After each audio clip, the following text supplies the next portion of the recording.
اگر کوئی شخص اس دنیا سے رخصت ہوا ہے، پیچھے بینک بیلنس چھوڑ کے گیا ہے، پراپرٹی چھوڑ کے گیا ہے، جائیداد چھوڑ کے گیا ہے، چاہے وہ پراپرٹی صنعتی ہو یا زرعی ہو، منقولہ ہو یا غیر منقولہ ہو، کم ہو یا زیادہ ہو، مرنے والے کی پراپرٹی کو قانونی ورثاء میں تقسیم کر دیا جائے۔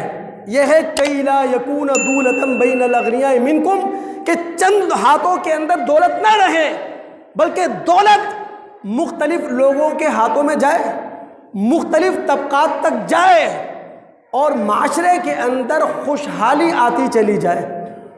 اور جب کسی مرنے والے کی دولت کو، وراثت کو انصاف کی بنیادوں پر، قانونی بنیادوں پر، اللہ رب العالمین کے کہنے کے مطابق تقسیم کیا جاتا ہے، تو اللہ تعالیٰ نے سورہ نساء کی آیت نمبر 13 میں ایسے لوگوں کو جنت کی بشارت دی ہے۔ تو اسلام کا جو معاشی نظام ہے، جو نقطۂ اعتدال پر کھڑا ہے، وہ ہے کَیْ لَا یَکُونَ دُولَةً بَیْنَ الْأَغْنِیَاءِ مِنْکُمْ، کہ دولت ساری سمٹ کر چند ہاتھوں کے اندر نہ آ جائے۔ اب اسلام کا یہ معاشی اعتدالی نظام بے اعتدالی کا شکار کب ہوتا ہے؟ کہ جب لوگوں کی سوچ یہ بن جائے کہ بھائی جتنا مال ہے وہ ہمیں مل جائے، جو دولت ہے وہ ہمارے پاس جمع ہو جائے۔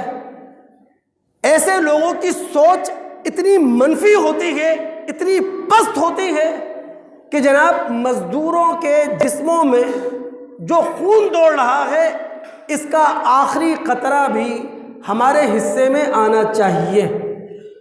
یہاں آ کے اسلام کا معاشی نظام کیا ہو جاتا ہے؟ اپنا بیلنس آؤٹ کر دیتا ہے۔ یہی وجہ ہے کہ ہمارے نبی علیہ الصلاۃ والسلام کی ایک روایت ہے جو سمجھنے سے تعلق رکھتی ہے۔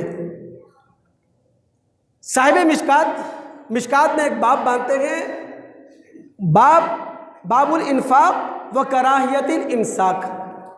یہ باب باندھنے کے بعد صاحب مشکات بہت ساری روایتیں لے کر آئے۔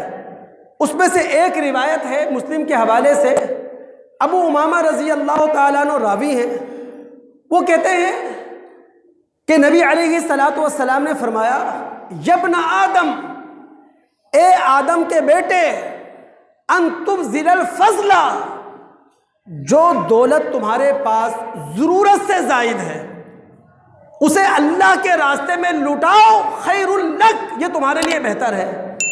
وَأَن تُمْسِكَهُ شَرٌّ لَّكَ، اور اگر تمہارے پاس فاضل دولت موجود ہے لیکن تم اسے اللہ کے راستے میں نہیں لٹاتے تو یہ تمہارے حق میں بدتر ہے۔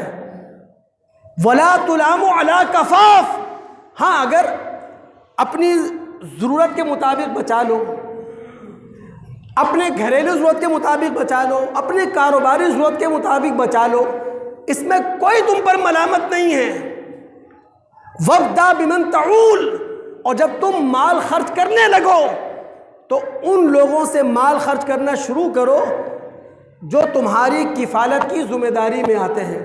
ہمارے ہاں ایک بڑا عجیب سا مسئلہ ہے،